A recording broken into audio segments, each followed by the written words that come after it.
जय हिंद दोस्तों, कैसे हैं आप सब। तो हम कर रहे थे क्लास 10 फिजिक्स का chapter light, reflection and refraction. First lecture इसका हमने कर लिया था, ये सेकंड लेक्चर है। फर्स्ट लेक्चर में हम लोगों ने रिफ्लेक्शन और रिफ्रैक्शन की बेसिक इंफॉर्मेशन और रिफ्लेक्शन के लॉज ऑफ रिफ्लेक्शन और रिफ्रैक्शन के भी लॉज ऑफ रिफ्रैक्शन दोनों एक तरीके से हम कह सकते हैं ऑलमोस्ट देख लिए थे। तो रिफ्रैक्शन के जो दो लॉ थे उनको हम एक बार थोड़ा सा डिटेल से समझने की कोशिश करते हैं, क्योंकि वो हमारा लास्ट पोर्शन था उस वीडियो में। तो लास्ट हम लोगों ने ऑलमोस्ट कवर किया ही था, आज हम उसको अच्छे से समझते हैं। तो देखो, जैसे रिफ्लेक्शन में हम लोगों ने देखा था कि जो एंगल आई है ये इक्वल होता है एंगल आर के। ये हमारा रूल था रिफ्लेक्शन का। अगर हम बात करें तो रिफ्लेक्शन में उसको देखते हैं कि रिफ्लेक्शन में तो क्या होता है, सिंपल सा, ये आपकी कोई इंसिडेंट रे है, ये हो गया नॉर्मल हमारा, और ये हो गया आपकी रिफ्लेक्टेड रे, ठीक है ना। तो इंसिडेंट का जो एंगल बनेगा नॉर्मल के साथ वो एंगल ये था, और ये एंगल था एंगल आर, रिफ्लेक्टेड एंगल। तो हम देखते हैं कि इसमें तो ऑलमोस्ट आपको दिखाई देता है कि जो एंगल आई है वो एंगल आर के क्या है, इक्वल है। अब देखो, रिफ्लेक्शन का तो ये क्वेश्चन होता है। अब समझते हैं रिफ्रैक्शन को। रिफ्रैक्शन में क्या होता है कि हम कह रहे हैं भाई हमारे पास ये ऊपर कोई एक मीडियम है और ये कोई सेकंड मीडियम है, ठीक है ना। और हमारी जो रे है इंसिडेंट हुई और इस यहाँ इस पॉइंट के ऊपर हमारा हो गया नॉर्मल। हमने देखा कि भाई ये जो लाइट की जो रे है इंसिडेंट जो हो रही थी वो हल्की सी क्या हो गई, बेंड हो गई इसकी तरफ, नॉर्मल की तरफ। कैसे हुआ वो समझेंगे अपन। तो अब आप देखोगे कि जो इंसिडेंट रे जो आ रही है ये नॉर्मल के साथ जो एंगल बना रही है ये हो गया एंगल आई, और ये जो रिफ्रैक्टेड रे जो बना रही है नॉर्मल के साथ में तो ये हो गया हमारा, इसको थोड़ा यहाँ लिख देता हूँ, एंगल आर, ठीक है। अब फर्स्ट रूल जो कि सिमिलर होता है रिफ्लेक्शन और रिफ्रैक्शन में, उसकी बात हम लोगों ने ऑलरेडी कर ली फर्स्ट लेक्चर के अंदर, कि जो नॉर्मल है वो incident ray and reflected ray या रिफ्रैक्टेड रे, अगर दोनों की बात करें तो ये एक ही प्लेन के अंदर एग्जिस्ट करती हैं, एक ही प्लेन के अंदर लाई करते हैं। तो उसकी बात नहीं करेंगे, जो मेन हमारा रूल है उसकी बात करते हैं, सेकंड वाला। अब वो रूल क्या है उसको समझो। देखो, यहाँ तो आपको क्लियरली दिखाई दे रहा है कि एंगल आई जो है वो एंगल आर के इक्वल है रिफ्लेक्शन में। तो लेकिन यहाँ जो है हम देखते हैं कि एंगल आई जो है वो एंगल आर के इक्वल नहीं है। और बेसिकली अगर इन दोनों के बीच में आप रिलेशन भी चेक करोगे तो ये सिंपल सी बात है। देखो, एंगल आई और एंगल आर के इक्वल तो कहीं दिखाई दे नहीं रहा। अब एंगल आई को आप जैसे जैसे बढ़ाते जाओगे ना, मतलब एंगल आई की वैल्यू को आप इंक्रीज करते जाओगे, वैसे एंगल आर की वैल्यू भी क्या होती जाएगी, इंक्रीज। तो साइंटिस्ट ने देखने की कोशिश की कि एंगल आई और एंगल आर, मतलब इंसिडेंस एंगल और रिफ्रैक्टेड एंगल के अंदर रिलेशन क्या हो सकता है। तो हम लोगों ने जब बहुत सारी कोशिश की तो हम लोगों ने देखा कि जब इस एंगल को आप लोग चेंज करते हैं, मतलब एंगल आई इंसिडेंट एंगल की वैल्यू को चेंज किया जाता है बार बार। कैसे, तो जैसे ये एक रे इंसिडेंट हुई, इसकी वैल्यू जो भी होगी उसको नोट कर लिया, और इसके बेसिस के ऊपर जो एंगल रिफ्रैक्शन वाली जो वैल्यू आई उसको नोट कर लिया, फिर इसको और चेंज कर दिया, थोड़े और एंगल के ऊपर इंसिडेंट कराया। तो जब इसको चेंज करोगे तो इसकी भी वैल्यू क्या हो जाएगी, चेंज। तो जब ऐसे वैल्यू चेंज करके इनका रेशियो निकाला, मतलब जैसे अगर मैं कहूं कि हमारे पास एक एंगल I1 लिया हम लोगों ने, कोई भी एक एंगल लिया इंसिडेंट, और जब एंगल I1 लिया इंसिडेंट वाला तो रिफ्रैक्टेड वाला जो एंगल आया वो आपके पास आया एंगल R1। अब इन दोनों का रेशियो निकालते हैं, मतलब sign I1 upon sine I2, ठीक है।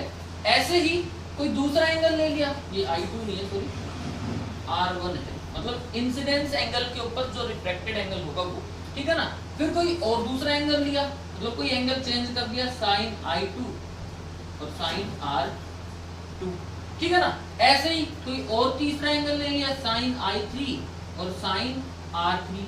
मतलब क्या करना है कि जो इंसिडेंस एंगल आएगा आपके पास वो, और जो रिफ्रैक्ट, मतलब इंसिडेंस एंगल तो हम चेंज कर रहे हैं, तो जो इंसिडेंस एंगल होगा वो और जो रिफ्रैक्टेड एंगल होगा वो, इन दोनों का साइन वैल्यू लेनी है हम लोगों को, और उसके रेशियो चेक करना है। अगर प्रैक्टिकली देखें तो आप सपोज करो आपके पास एक मीडियम है एयर और दूसरा मीडियम है ग्लास। तो एक मीडियम लिया आपने एयर और दूसरा मीडियम कौन सा लिया, ग्लास। ये प्रैक्टिकली देखा गया, क्या देखा गया कि एक मीडियम अगर आप एयर लेते हो और दूसरा मीडियम आप क्या लेते हो, ग्लास लेते हो, तो होगा क्या। तो ये अगर मीडियम लेते हैं और इस पे I1 की, मतलब I की वैल्यू कुछ भी रखते हैं और उसके ऊपर R1 की वैल्यू जो भी आएगी, तो इनको आप लोग जब चेक करते हो रेशियो में, तो एयर और ग्लास के लिए ये जो वैल्यू आई आपके पास ये आई 1.5। अभी कैसे आई वो समझाते हैं। अभी परंतु आप समझो प्रैक्टिकली कि जो साइन I1 और साइन R1 का जो रेशियो निकाला आप लोगों ने वो आ गया आपके पास 1.5।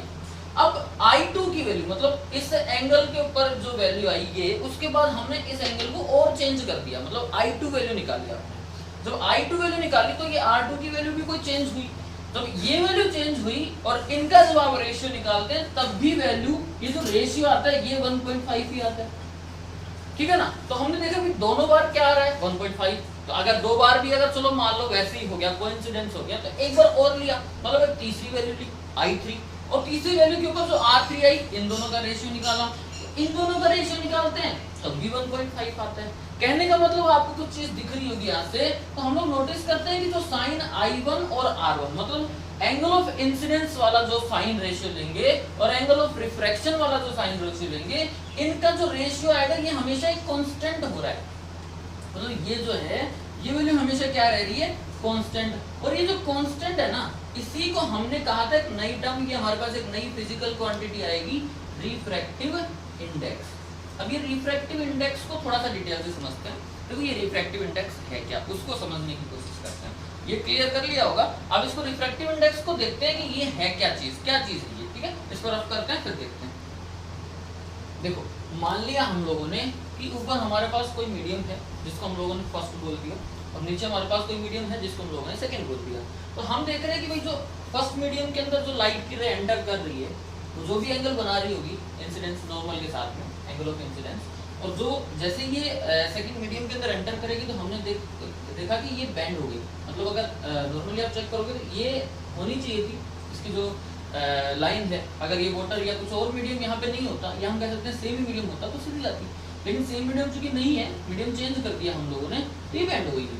तो अब आप देखते हो कि जो आप रेशियो निकालोगे, जैसे भी आपने निकाला था साइन I अपॉन में साइन R, जो भी रेशियो आएगा ये सेकंड वाले मीडियम के बारे में आपको कुछ बहुत सारी इंफॉर्मेशन देगा। मतलब ये भी जो भी रेशियो आपके पास आएगा ये एक इंफॉर्मेशन लीड करेगा या एक इंफॉर्मेशन देगा हम लोगों को इस सेकंड मीडियम के बारे में। तो उसको रिप्रेजेंट करने के लिए अभी है क्या हमको वैल्यू, तो अभी तक आप लोगों ने जैसे 1.5 जो ग्लास के लिए जो वैल्यू आई थी वो तो एक एग्जैक्टली वैल्यू आ गई ना, मतलब वो तो एक तरीके से हमने कहा कि मीडियम को फिक्स कर दिया तो वैल्यू आ गई। लेकिन यहाँ पे हमने मीडियम फिक्स किया नहीं ना, कोई भी मीडियम हो सकता है, ऊपर एयर हो सकती है, वाटर हो सकता है, ग्लास हो सकता है ना, नीचे भी कोई भी मीडियम हो सकता है। तो हम कह रहे हैं कि ऐसी कंडीशन में जब सेकंड मीडियम को आपको पता नहीं है सेकंड मीडियम के बारे में, तो हम कहते हैं कि जब ये रेशियो निकालेंगे हम लोग तो उसको रिप्रेजेंट करते हैं हम n/1 से, मतलब sine I upon sine R को रिप्रेजेंट किया जाता है n/1 से। अब n का मतलब हो गया यहाँ पे रिफ्रैक्टिव इंडेक्स। n किससे डिनोट कर रहे हैं हम लोग, या n को किससे डिनोट कर रहे हैं, रिफ्रैक्टिव इंडेक्स से।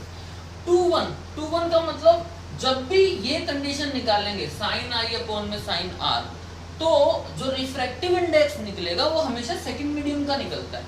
किसके रिलेशन में, भाई फर्स्ट मीडियम के रिलेशन में। इंपॉर्टेंस तो फर्स्ट की भी है ही ना, कि भाई कोई लाइट की रे एयर में से आ रही है और वाटर में एंटर कर रही है, ठीक है, आ रही है किसमें से, एयर में से, और एंटर कर रही है वाटर में। तो जब एयर में से वो आके वाटर में एंटर करती है तो जाहिर सी बात है एंगल I जो आप देखोगे वो एयर से रिलेटेड होगा, R जो है वाटर से रिलेटेड होगा।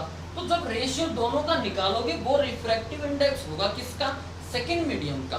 कंपेयर किसके रिलेशन में, तो वो आएगा फर्स्ट के रिलेशन में। मतलब ये जो n/1 की वैल्यू आपके पास आई, इसको आप कह सकते हो that is refractive index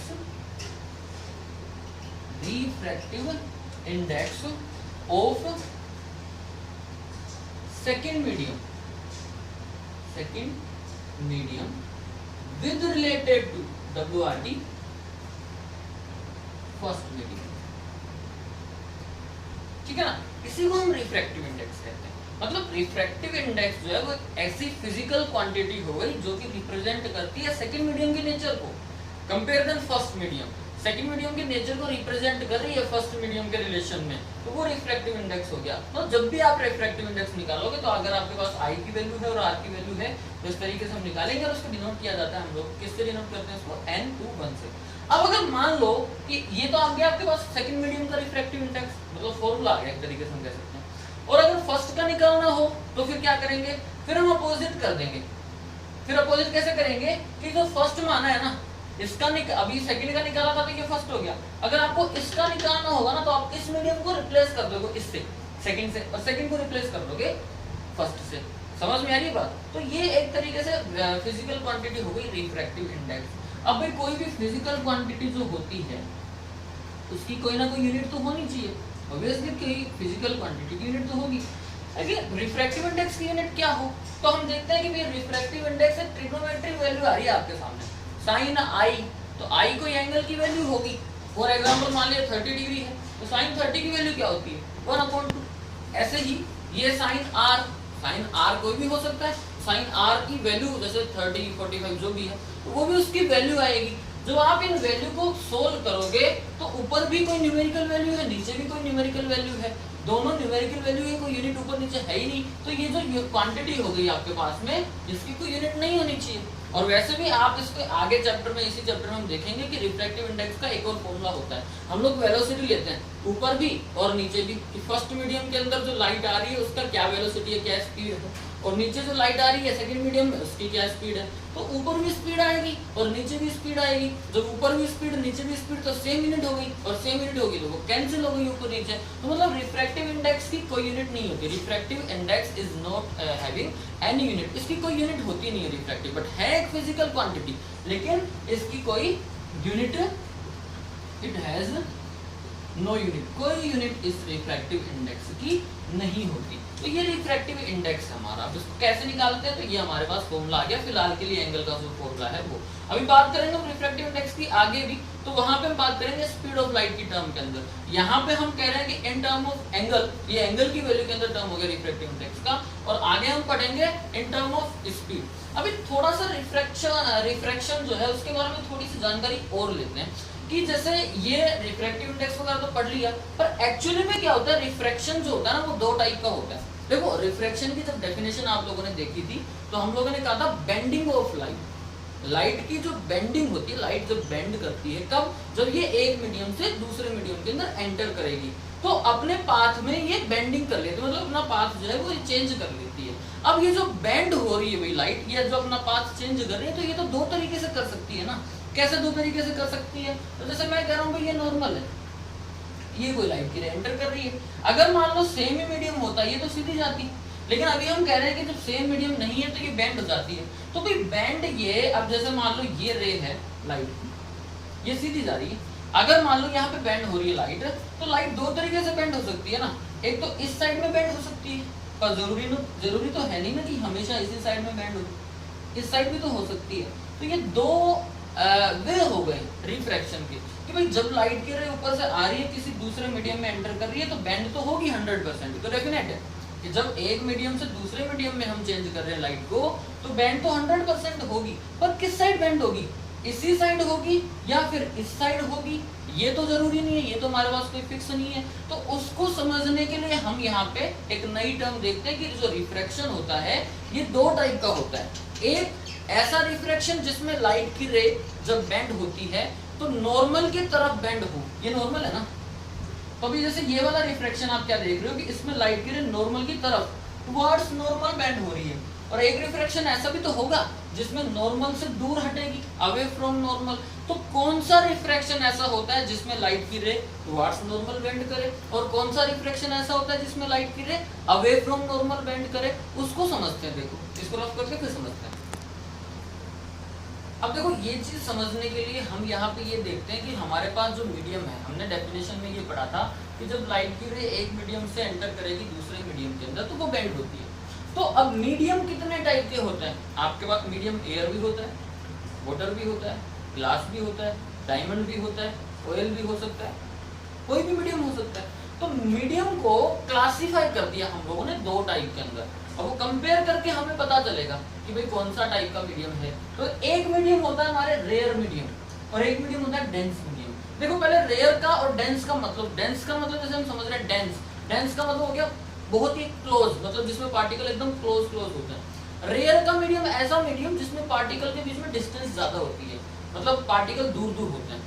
dense medium मतलब जिसमें डेंसिटी ज्यादा होती है, मतलब डेंस का मतलब हो गया जिसकी हाई डेंसिटी होती है, और रेयर का मतलब जिसकी कम डेंसिटी। अपोजिट सेंस लेके चलो, इन दोनों में से किसी एक को समझ लो, दूसरा आपके अपने आप समझ में आ जाएगा। डेंस मीडियम मतलब जिसकी डेंसिटी ज्यादा है, यहां से लेके चलो। Dense medium mean that the medium that have high density, और रेयर मीडियम जो कम डेंसिटी होती है। अब अगर मैं आपको कोई एक मीडियम दे दूं और कहूं कि भाई इसकी डेंसिटी बताओ ज्यादा है कि कम है, जैसे अगर मैं कहूं आपके पास ग्लास है और फिर मैं पूछूं कि भाई ग्लास की डेंसिटी ज्यादा है कि कम है, तो आप कहोगे सर किससे ज्यादा है और किससे कम है। मतलब साफ है कि एक अगर मीडियम है तो आप ये बता नहीं सकते ना कि ये रेयर मीडियम है कि डेंस मीडियम है, क्योंकि डेंसिटी कम है या ज्यादा है ये कंपेयर कम से कम दो चीजों के बीच में होता है, दो मीडियम के बीच में होगा। यहाँ तो हमारे पास एक ही मीडियम है, एक मीडियम का तो कंपेयर हम कैसे करें, तो कम से कम दो मीडियम चाहिए हमको ये पता लगाने के लिए कि कौन सा मीडियम डेंस है और कौन सा रेयर। समझ में आ रही बात। अब अगर मैं कहूँ आपके पास दो मीडियम है, एक एयर और एक वाटर, अब आप पता लगा सकते हो। मतलब डेंस मतलब जिसकी डेंसिटी हाई होती है और रेयर मतलब जिसकी डेंसिटी कम होती है। सीधी सीधी बात है, दूसरे की कंपेयर में कम होनी चाहिए। अब देखो एयर है और वाटर है, इन दोनों में से हाई डेंसिटी किसकी होगी, एयर और वाटर में से? डेफिनेटली वाटर की डेंसिटी ज्यादा होती है। कारण क्या होता है, एयर में पार्टिकल दूर दूर रहते हैं और वाटर में पार्टिकल पास पास रहते हैं। इनके कंपेयर करें तो एक कंपेयर देन एयर, वाटर में तो पास पास रहेंगे पार्टिकल, तो वाटर मतलब हो गया हाई डेंसिटी वाला मीडियम, मतलब डेंस मीडियम, और एयर हो गया रेयर मीडियम क्योंकि इसकी डेंसिटी कम है। क्लियर है। अब अगर यहीं पे ही मैं आपको ऑप्शन दूसरे दे दूं, आपके पास एक तरफ है वाटर, एक तरफ आपके पास है वाटर और दूसरी तरफ आपके पास ग्लास। अब बताओ भाई अब वाटर कैसा मीडियम हो गया, तो आप कहोगे सर अब वाटर जो है वो एक रेयर मीडियम है बिकॉज इसके कंपेयर में ग्लास है। अगर इन दोनों की आप कंपेयर करोगे तो ये हो गया आपका रेयर मीडियम और ये हो गया आपका डेंस मीडियम। लेकिन अगर ऑप्शन बदल दें तो फिर वाटर हो गया रेयर मीडियम अब की बार, क्यों भाई, और ग्लास हो गया डेंस मीडियम।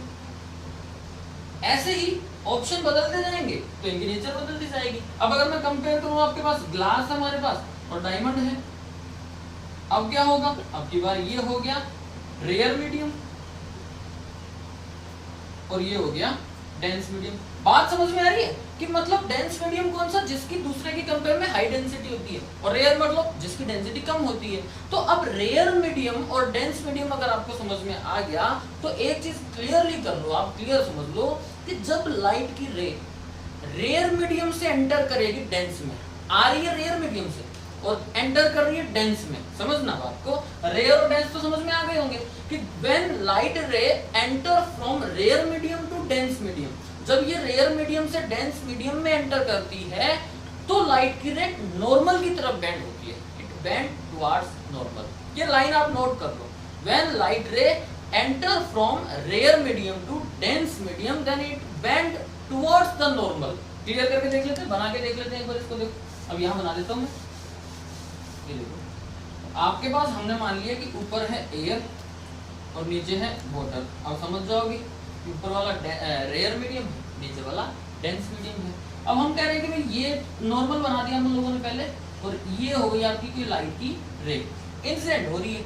अब देखो यहाँ पे ऊपर एयर है, अगर नीचे भी एयर होती तो सीधी जाती है ऐसे डैश डैश करके, जो अपन ने एक्सटेंड किया वो वैसे जाती। लेकिन आप कह रहे हो सर नीचे वाटर है, अब नीचे वाटर है ऊपर एयर है तो नीचे वाला डेंस मीडियम हो गया, जैसे कि भी आपने देखा।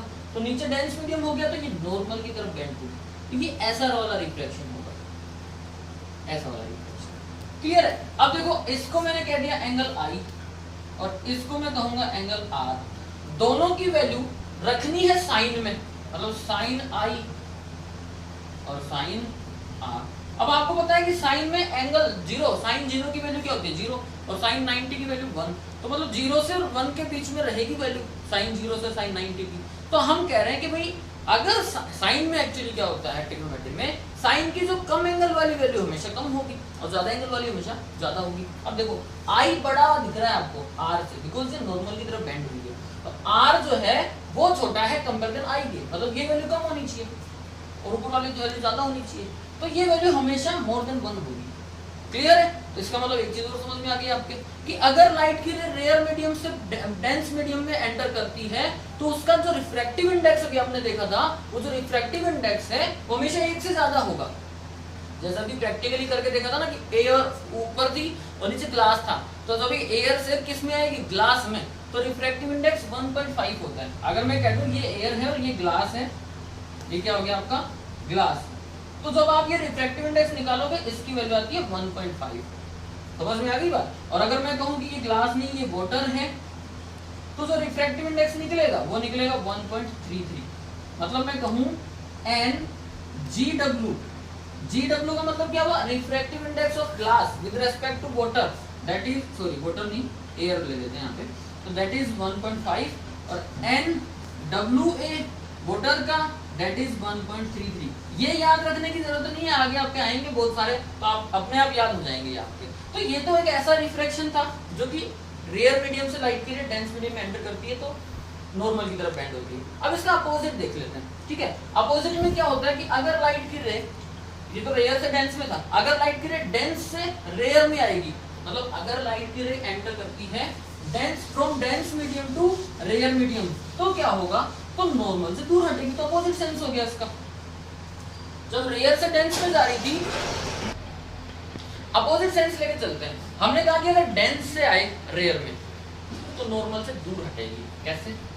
जैसे मैं कहूँ आपके पास कि अब की बार हमारे पास जो ऊपर वाला जो मीडियम है वो मैं कह रहा हूँ कि आपके पास ऊपर वाला मीडियम ग्लास है और नीचे वाला मीडियम वाटर। अब ऊपर डेंस हो गया और नीचे हो गया रेयर, तो हम कह रहे हैं कि एक रे लाइट की एंटर कर रही है,